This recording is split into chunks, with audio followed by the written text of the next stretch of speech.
자, 계속 읽어보세요. 네? 조금 있으면 나올 거예요.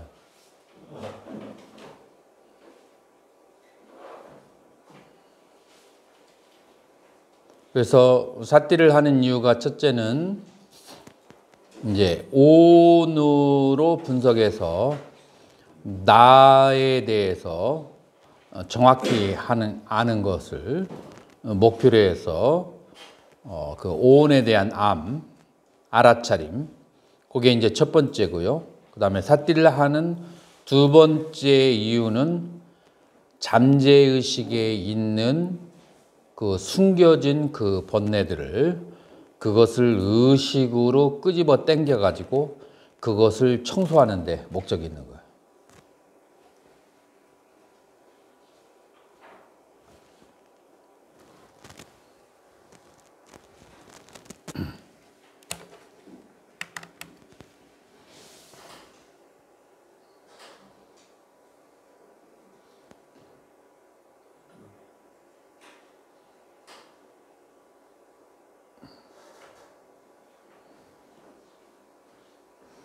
여기에 뭐가 있어야 되는데?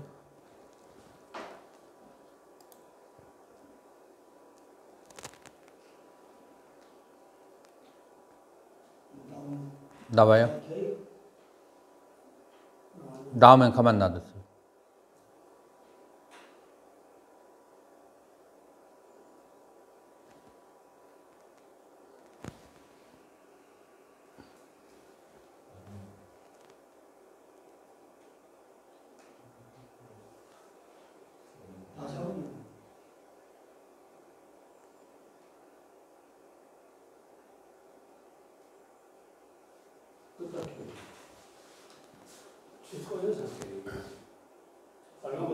조금 있다가 지금 이게 조금 이렇게 빨리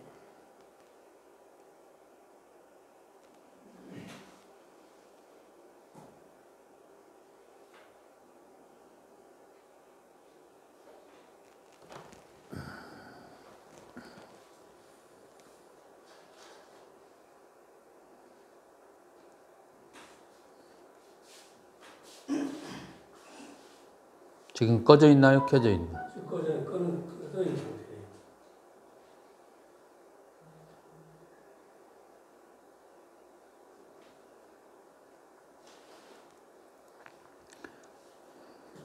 자, 그래서 두 번째로는 잠재의식에 그 숨겨져 있는 그 번뇌들을 끄집어내서 보는 것이 바로 정념, 삿띠의 특징이라고 할 수 있어요.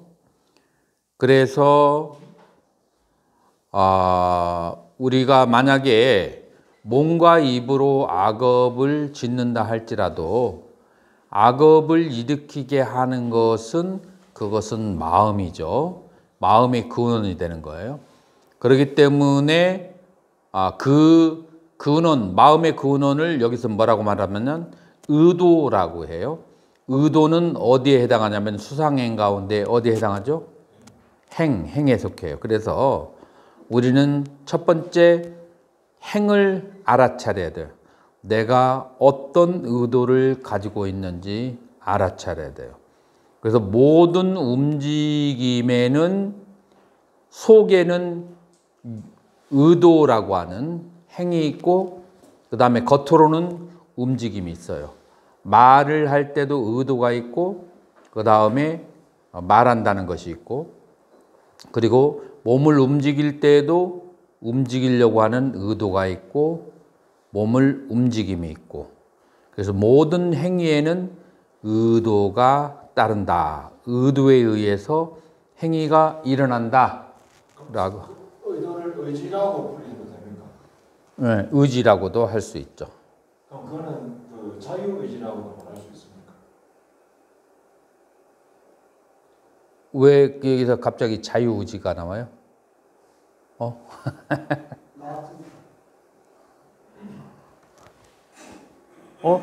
어때? 좀 제대로 나왔어요? 잘 나와요. 잘 나오는 거예요? 이게 잘 나오고 아니 근데 블록에 조금 이상하네. 조금 저기 너무 커졌죠.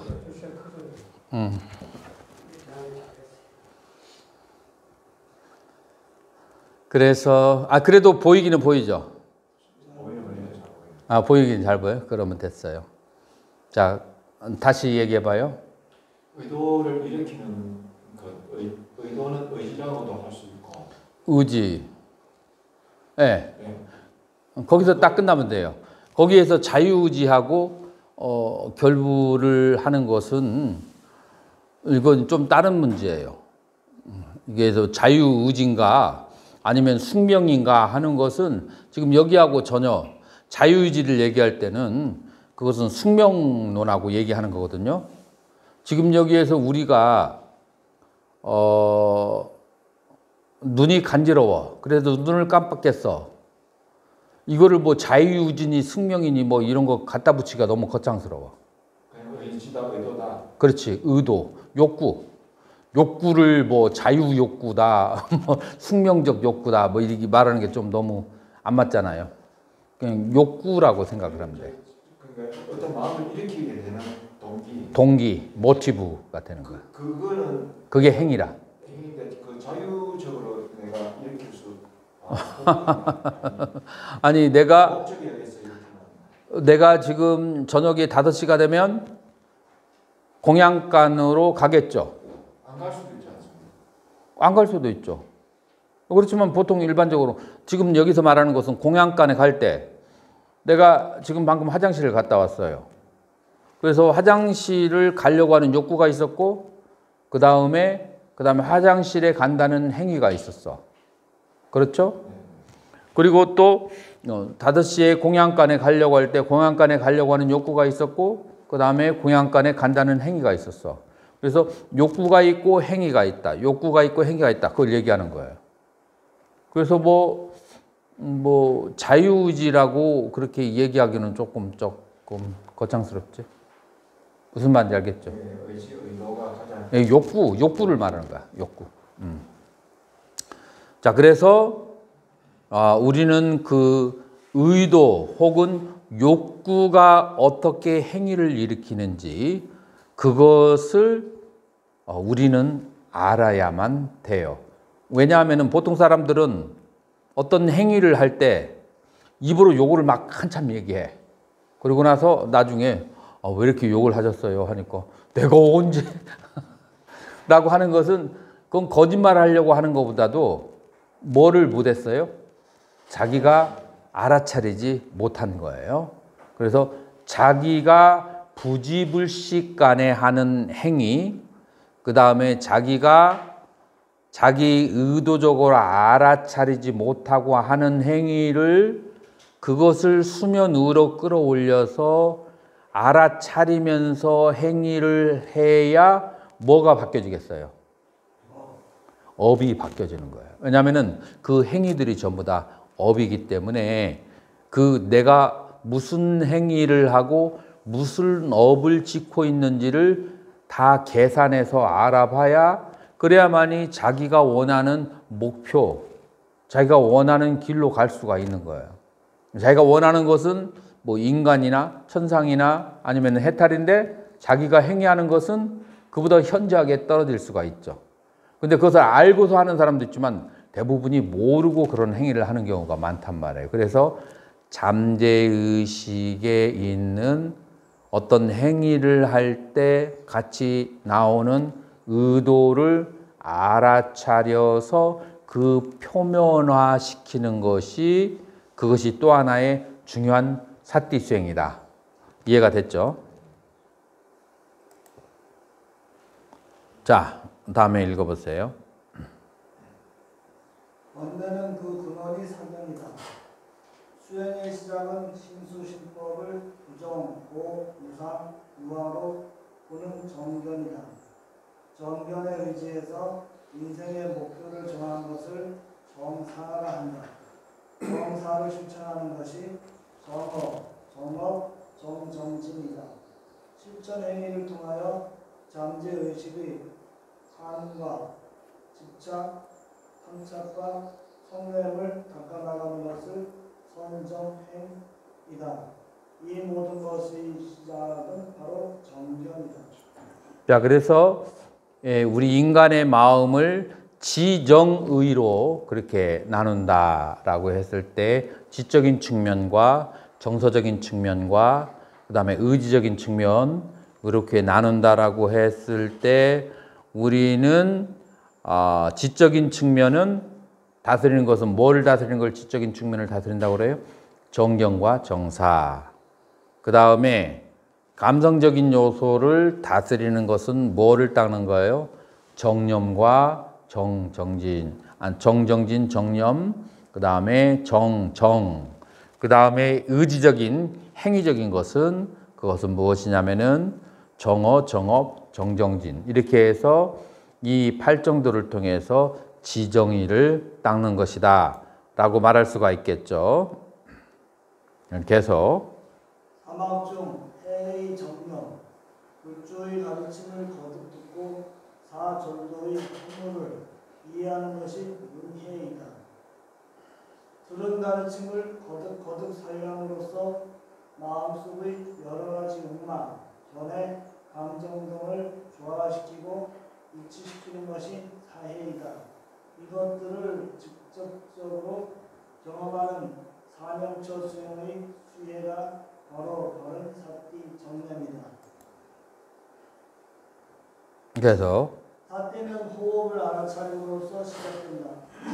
호흡에 집중해야 하는 이유는 호흡이 마음을 현재에 머물게 하는 가장 확실한 수단이기 때문이다. 생각, 마음은 늘 과거나 미래에서 울지만 호흡은 오직 현재에만 존재한다. 마음을 현재에 머물게 하는 이유 1. 과거나 미래는 실제하는 것이 아니고 변형으로 이루어진 과상의 실제이기 때문이다.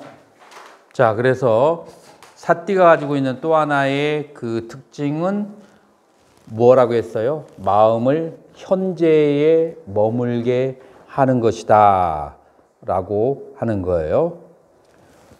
왜 마음이 현재에 머물러야 될까요? 동호 스님.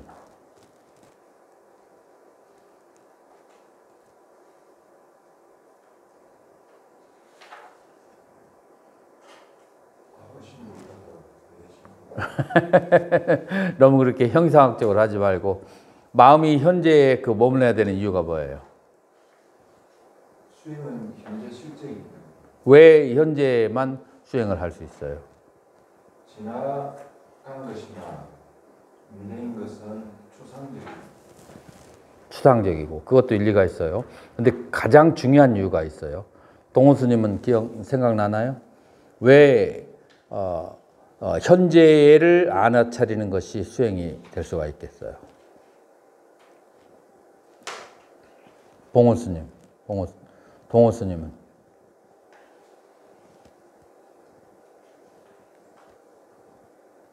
힌트를 살짝 주시면 마음이 현재에 머무는 것이 수행인 이유는 지금 이 수행을 해서 실제의 속성을, 본성을 알아차려야 되는데 그 실제라고 하는 것의 속성이 무엇인가 하면은 바로 이 무상고무아라고 하는 거예요. 그래서 무상고무아라고 하는 것은 우리가 현재 경험하는 것이 무상하고 무아라고 하는 것을 아는 것이라요. 그래서 현재 경험하는 것은 바로 내가 지금 현재 경험하는 게 뭐겠어요? 내 몸, 지금 현재 있잖아요. 그 다음에 내 몸의 느낌, 지금 현재 있어요. 그 다음에 내 몸과 내 몸의 느낌을 아는 마음, 지금 현재에 있어요. 이러한 현재에 있는 것들이 무상한 줄을 알고 무아인 줄을 알아야 깨달음을 얻는 것이지, 지금 현재에 있는 것, 실제하지 않는 것이 무상하고 무하다고 하는 것은 그건 이미 다 알고 있는 거잖아요. 지금 현재에 있는 것. 그래서 현재에 있는 것에 실체를 알아야만 그 현재 있는 것이 무상고무하라는 것, 그 실체를 알아야만 되기 때문에 마음이 현재에 있어야만 된다라고 하는 거죠. 자, 계속 읽어보세요. 현재 마음이 머물지 않으면 나의 진실한 모습을 보지 못한다.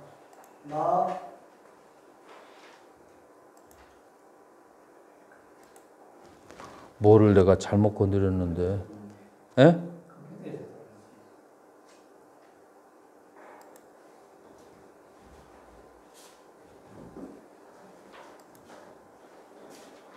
이쪽이 스치네요. 요걸로. 옳지. 왔다. 제자리 왔다.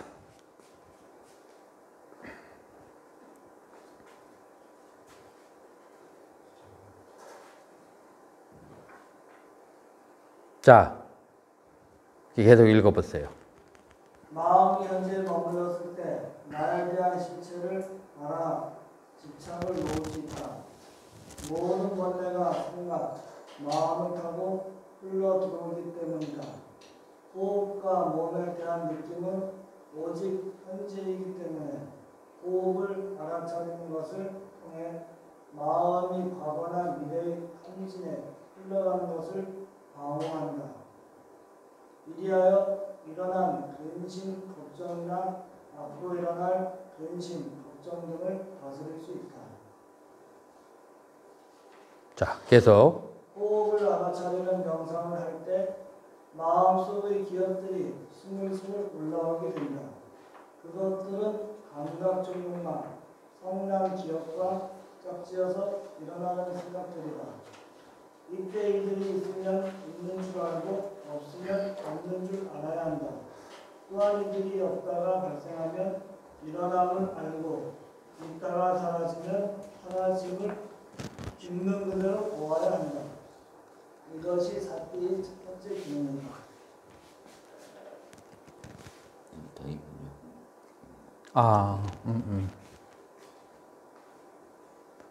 자, 그래서 이제 구체적으로 들어가는 방법인데, 그 호흡을 알아차리는 그런 수행을 하는데, 먼저 이런 탐심이나 진심이 일어났을 때 어떻게 하느냐면은, 탐심이나 진심이 있으면 있는 줄 알고, 그 다음엔 없으면 없는 줄 알고, 발생하면 발생하는 줄 알고, 사라지면 사라짐을 있는 그대로 본다. 그래서 4가지예요. 이거는 경전에 나와 있는 거예요. 어디 경전에? 개념처경에 나와 있는 거예요. 그런데 이거는 주로 언제 알아차리는 수행을 하는 거겠어요? 좌선할 때 알아차려요.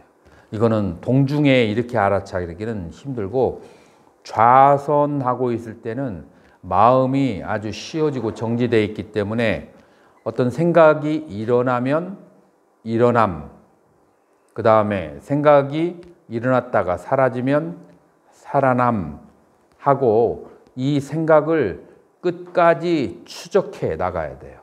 없으니까 편안하니까 좋겠다 하는 게 아니라 자기 마음속에 생각이 있으면 있는 줄, 없으면 없는 줄 계속 알아차림. 그러니까 아무 생각 없이 그냥 있으면 수행이 잘 된다고 생각하는 경우가 많잖아요. 그런데 이 사띠 수행이나 화두 수행에서는 아무 생각 없이 있는 것을 수행이라고 말하지가 않아요. 왜 그러죠? 이 사띠 수행은 생각이 없으면 없는 줄 알아차려야 돼. 생각이 없는 게 중요한 게 아니라 알아차림이 있는 게 중요해요. 마찬가지로 화두 수행에서도 그 근심이, 그 잡념이 없는 것이 중요한 게 아니라 화두가 들리는 것이 중요하잖아요.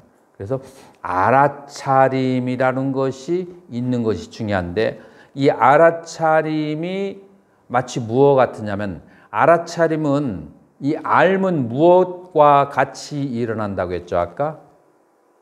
알은 앓은 수상행과 같이 일어나지. 앓이라고 하는 것은 이 식이라고 하는 것은 상과 식이 일어나든지 혹은 수와 식이 일어나든지 아니면은 행과 식이 일어나요. 선생님 이해가 가요? 그래서 느낌과 느낌에 대한 암, 어떤 판단작용과 판단작용에 대한 암, 그 다음에 욕망과 욕망에 대한 암, 이렇게 같이 일어나는데 그 수상행이 잠깐 잠복되어 있을 수 있어요. 가라앉을 수 있거든요. 이제 그런 상태가 중요한 게 아니고 이 식의 수행을 하는 것은 사띠 수행하는 것은 이 사띠 수행하는 것은 이 식이 계속 현존해 있어야 돼. 앓이 현존해 있어야 돼. 그래서 수와 함께 있고 수가 사라지고 그 다음에 상과 함께 있고 상이 사라지고 행이 함께 있고 행이 사라지고 라고 하는 것을 계속 식이 현존해야 돼요. 앓이 현존해야 돼요. 이게 바로 이제 식의 수행법, 사띠 수행법이라고 하는 거예요. 그래서 사띠 수행법하고 그 다음에 수상행 수행법, 수상행 수행이라고 하는 것은 사유를 활용해서라도 욕망을 다스리는 것, 욕구를 다스리는 거야. 근데 사유가 굉장히 많이 들어가요. 욕망이라고 하는 것은 수와 상으로 이루어졌고 이렇게 사유를 많이 활용할 수 있어요. 수상행을 다스리는 것은. 그런데 이 사띠 수행법은 사유가 들어가요, 안 들어가요? 이 사유가 일어나면 일어남을 알아차리고 그 다음에 사라짐을 알아차리고 이 사띠 수행법은 철저하게 알아차림으로만 시작부터 끝까지 알아차림만 가는 거예요. 그리고 수상행 수행법은 사유를 통해서 수행하는 것이고 그래서 수상행을 다스리는 것을 무슨 수행이라고 하냐면 삼매의 수행이라고 하고 그 다음에 알아차림, 사띠가 계속 현존하게 하는 것을 무슨 수행이라고 하냐면 반야, 지혜의 수행이라고 하는 거예요. 그래서 지혜의 수행하고 그 다음에 수상행의 수행이 근원이 조금 다르게 가고 있다라는 것을 알아야 돼요. 이제 우리 같은 전문가는 이 이유를 알아요. 이 두 개가 다른 이유는. 왜냐하면은 이 사띠 수행하는 것은 쌍키아라고 하는 철학에서 발달이 많이 된 것이고 그 다음에 이 수상행을 다스리는 수행은 주로 요가에서 발달된 수행 방법이에요. 그래서 부처님이 어디에서 태어나셨죠? 부처님이 태어난 곳이 바로 까필라바스투예요. 까필라바스투가 거기가 뭐 하는 곳이냐면은 까필라가 태어난 곳이 까필라가 누구죠? 쌍키아의 학파의 시조가 되는 사람이에요. 그렇기 때문에 부처님께서 살짝 쌍키아의 영향도 받으시고 요가의 영향도 받으셨기 때문에 이 미파사나와 사마타라고 하는 두 가지 살짝 다른 시스템이 불교의 수행 방법에 들어와 있어요. 그것을 알게 되면은 이 두 개가 왜 다른 방법으로 수행이 들어가는지를 알 수가 있어요. 그런데 그렇다고 해서 우리가 쌍키아나 요가의 아류라고 불교를 말한다면 그것은 또 맞지 않은 것이 쌍키아나 요가에 그런 미세한 엘리먼트가 있었는데 그것을 아주 극대화해서 발달시킨 것은 부처님이고 그 다음에 그 뒤에 부처님 이후의 쌍키아나 요가 철학자들은 불교에 또 부처님에게 영향을 받아요. 이제 그렇기 때문에 또 그렇게 아류라고 말할 수는 이제 없는 거죠. 그래서 요게 이제 사띠 기능이고 자 여기서 또 계속 읽어보세요.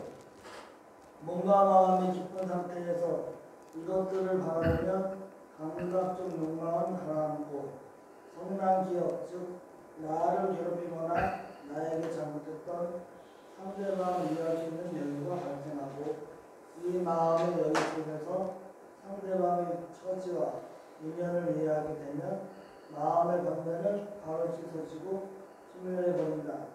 그래서 이것을 정령정지라고 한다. 알아차림을 할 때 자기의 심리적인 세 가지를 잘 봐야 되는데, 첫 번째, 몸과 마음이 기쁜 상태에서 알아차려야 돼요. 예를 들어서 요즘에 일어났던 혜민 스님의 사건에 대해서 크게 댓글을 내가 한 100개 정도 읽어봤어요. 그 100개 정도 댓글을 읽어보니까 크게 세 가지예요. 하나는 땡중이 뭐 그렇지 뭐 라고 부정적으로 아주 나쁘게 그렇게 하는 견해와, 두 번째로는 그 스님이 범죄를 해서 돈을 벌었대? 자기가 열심히 노력해서 번 돈을 가지고 그렇게 집에서 사는데 왜 그걸 그렇게 뭐라고 하지? 목사들이 만약에 그런 집에 산다고 그렇게 사람들이 다 욕을 할까? 이렇게 이제 얘기하는 사람. 그 다음에 세 번째로는 아유, 왜 요즘에 세월도 안 좋은데 그렇게 종교 지도자가 그런 말이 나오도록 그걸 또 수면으로 끄집어내고 그런데 조금 너무 심하시네?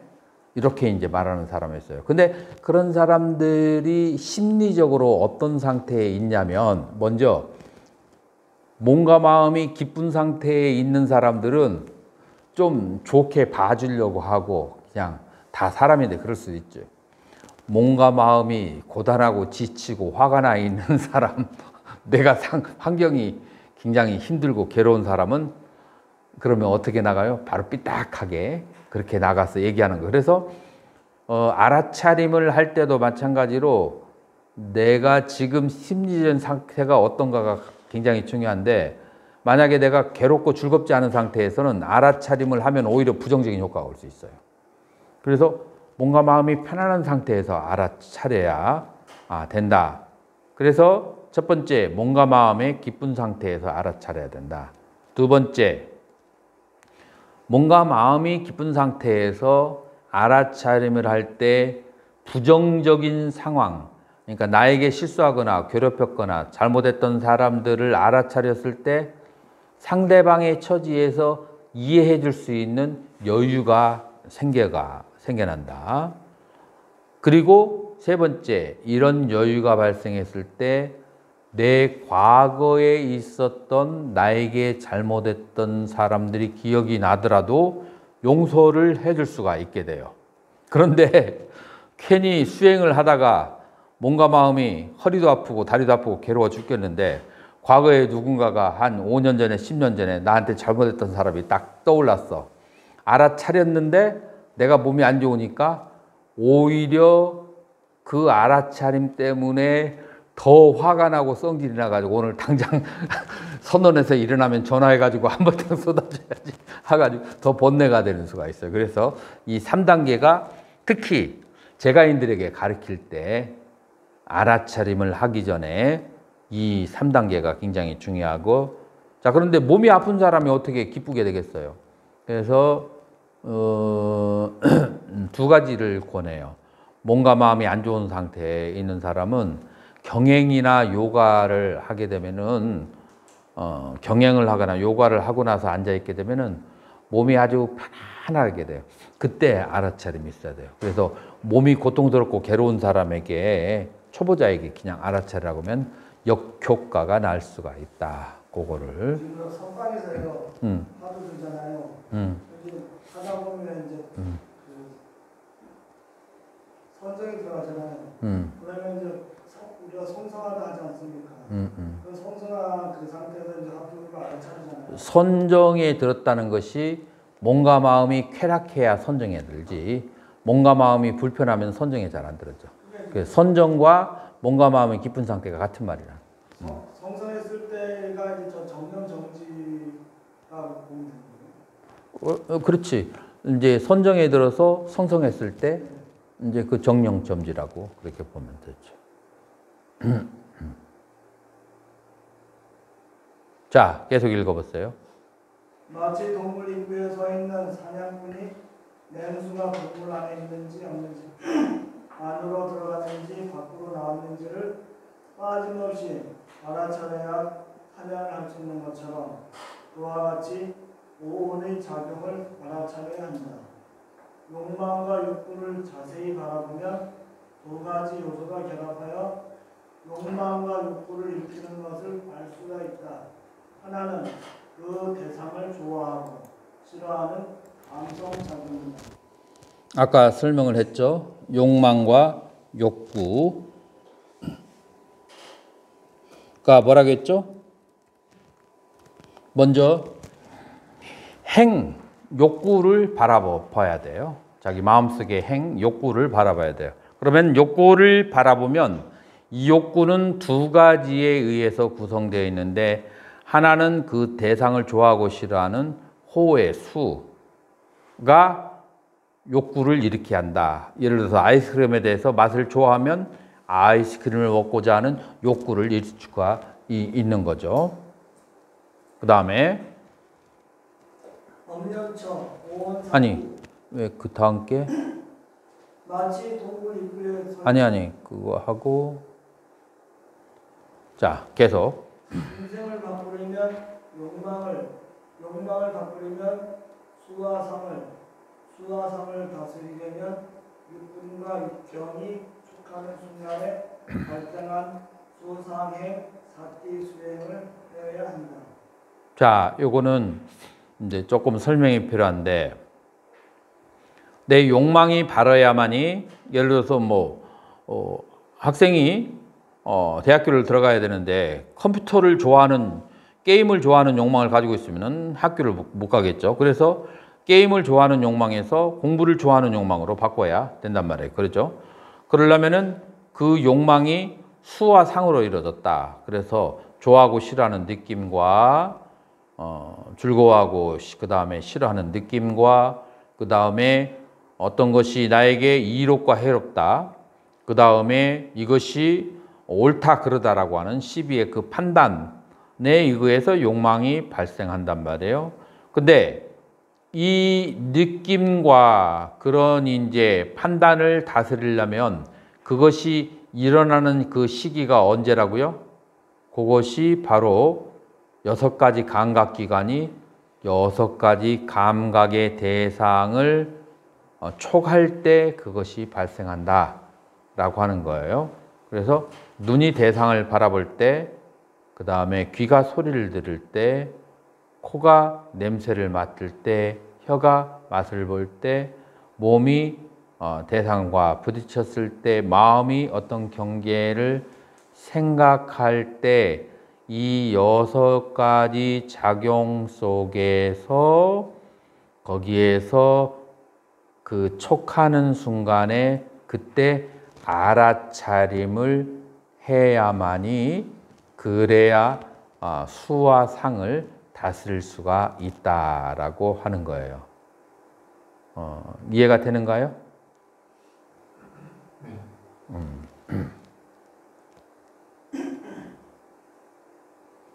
계속 6가지 감각 기관 육구를 통하여 감각 대상 육경을 인식할 때 어떻게 수상행의 작용이 번뇌와 연결되어 발생하는지 진무스님 한번 읽어보세요. 6가지 감각기관 육군을 통하여 감각 대상 육경을 인식할 때 어떻게 수상행의 작용이 번뇌와 연결되어 발생하는지를 알아야 한다. 눈, 귀, 코, 혀, 몸, 마음이 대상들을 경험할 때 좋아하거나 싫어하는 대상에 욕망 등이 발생하는데 그 욕망 등을 알아차려야 한다.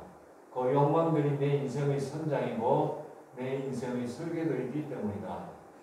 자, 이 부분이 이해가 가는가요? 안입이 설진이가 색성향 미초법을 촉할 때 그때 욕망이 발생한다. 그런가요? 봉호수님 어때요?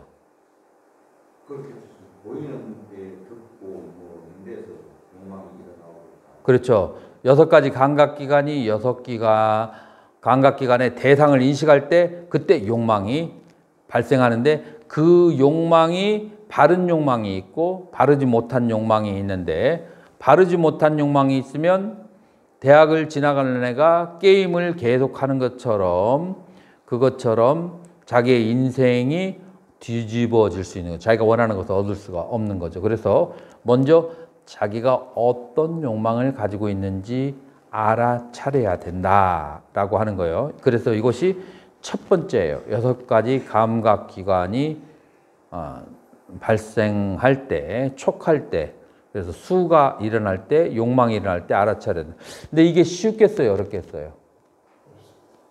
쉽지 않죠. 봉호 스님 어때요? 안 쉬워요? 어렵습니다. 안 쉽습니다. 똑같은 말이죠. 그러면은 이것을 해야 될까요? 안 해야 될까요? 알아차리도 노력을 해야만 되겠죠. 그런데 왜 이것을 해야 되는지 제일 첫 시간에 얘기했던 팔정도의 입각에서 그 공식을 대입해서 생각을 해봐야 돼요. 계속 사띠의 세 가지 측면, 즉 알아차림, 택법각지, 정신각지가 충족되었을 때 마음과 몸이 지극히 기쁘고 편안해진다. 알아차림으로 마음과 몸이 기쁘고 편안해진 상태를 정이라 하고, 이 정의 상태에서 무거운 감정의 찌꺼기들이 씻겨지고 법을 바라볼 수 있는 마음의 평정이 발생하는 것이다. 자, 이거는 칠각지에 대해서 간단하게 설명한 거예요. 그래서 지금까지는 사띠의 알아차리는 측면을 얘기했어요. 자, 알아차릴 때 그 다음 단계에 알아차리면 어디에서 알아차려야 된다고요? 육근이 작용할 때 알아차려야 되죠. 촉할 때. 자, 그때 뭐가 발생하죠? 고수와 락수와 불고 불록수가 발생을 한단 말이에요. 이 세 가지 느낌이 발생했을 때 그것을 고수에 대해서 무슨 욕망이 생겨요? 싫어하는 욕망. 그 다음에 락수에 대해서 무슨 욕망이 생기죠? 취하려고 하는 욕망. 그 다음에 무덤덤한 느낌에 대해서 그냥 무지하고 지나가려고 하는 욕망. 자, 그래서 그걸 다시 말해서 뭐라고 얘기해요? 탐진치가 발생하는 거죠. 그 탐진치를 발생하는 것을 택법각지, 그 탐진치로 이어지지 않도록 알아차림에서 멈추는 거죠. 그래서 알아차리면 탐진치로 흘러가지 않는데 알아차림이 없으면 어디로 흘러가요? 탐진치로 흘러가게 되는 거예요. 이 차이가 있어요. 그래서 알아차림이 강해지면 택법각지가 일어나게 되는 것이고, 그 다음에 알아차림이 계속 지속되어지려고 노력하는 것이 뭐예요? 정진각지죠. 그래서 이 사띠, 택법각지, 그 다음에 정진각지가 충족되어졌을 때 이것이 어느 정도 자주 일어나면 그러면은 삐띠와 그 다음에 빠사디, 희와 경환이라고 하는 것이 오는데, 희는 정신적인 기쁨이고 경환이라고 하는 것은 어디에서 오는 거예요? 몸이 편안해지는 형태. 그래서 몸과 마음이 기쁘고 편안해진다라고 하는 거예요. 여기까지 이해가 하죠? 그래서 칠각지 중에서 5가지가 이렇게 나오는 거예요. 근데 몸과 마음이 이렇게 편안해진 상태를 한마디로 말하면 그걸 선정, 정이라고 그렇게 하고, 그 다음에 이 정의 상태에서 대상들을 바라보면 그것을 뭐라고 하냐면은 우백하, 이 마음의 평정한 상태에서 대상을 바라본다. 그래서 우백하는 우빠 익샤예요.